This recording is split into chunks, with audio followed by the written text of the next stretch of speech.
So I had the most expensive Uber ride ever.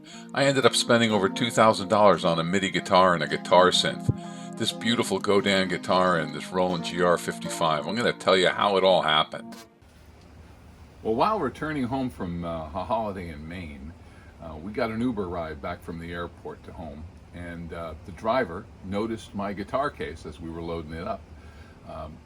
He asked when we got going if I played, and then my wife had to sit through about an hour of two guys talking about guitars, and you know, it was amazing. It turns out that Emiliano is from Argentina, and he has he plays nylon string guitars, classical styles, and he absolutely loves the Godin guitars, and he has a couple of Godin guitars which are made in Canada.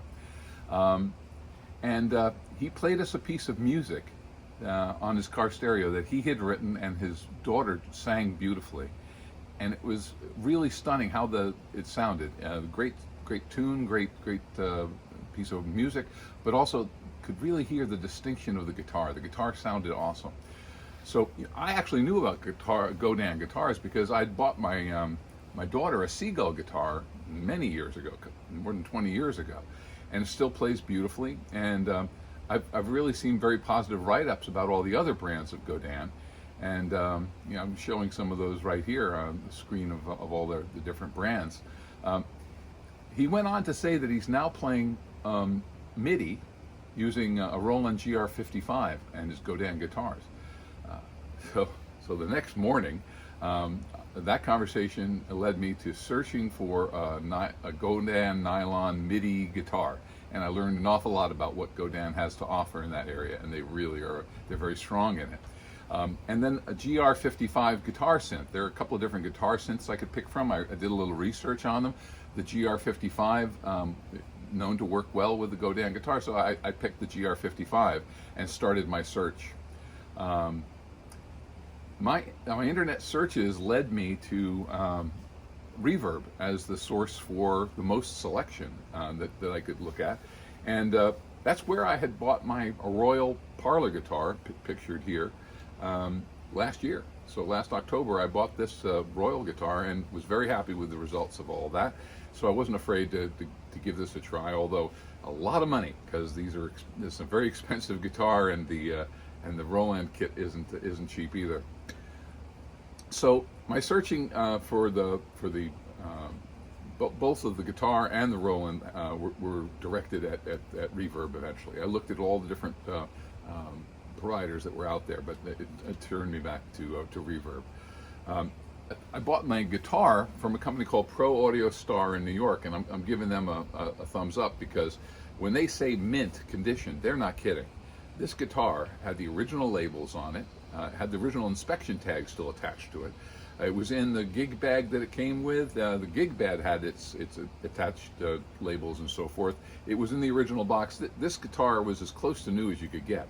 You know, the good news is I got this incredibly good deal, about 40% off of the list price of that guitar.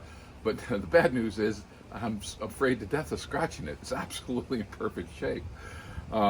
You know, same thing with the GR-55. I was able to find the GR-55 from a seller in Florida.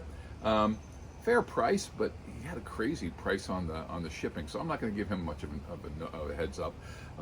The total price with the shipping was okay, so it worked out all right. He was also selling the full kit, so I got the GK3, which is the add-on that you can stick on an electric guitar, turn it into a MIDI guitar. You know, not quite the same level that you get out of a MIDI guitar that's designed for being MIDI, but in this case, you know, it was an add-on that I could now throw that on my Gibson, or I can throw it on my grandson's Fender guitar. So it's you know, definitely something I can't complain about.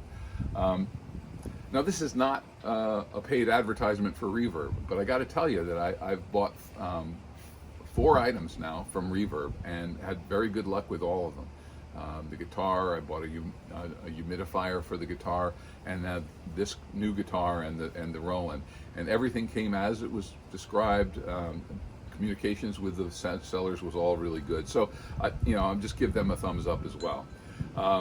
I'm going to be doing some individual reviews of both the Godin ACS Nylon Extreme guitar. What a name, huh? Mouthful. And the Roland GR-55, and I'll do those in upcoming posts, but I just wanted to keep this short and simple and let you know how I screwed up and had the most expensive Uber drive of my whole life. Hopefully I won't follow that up with another one right away.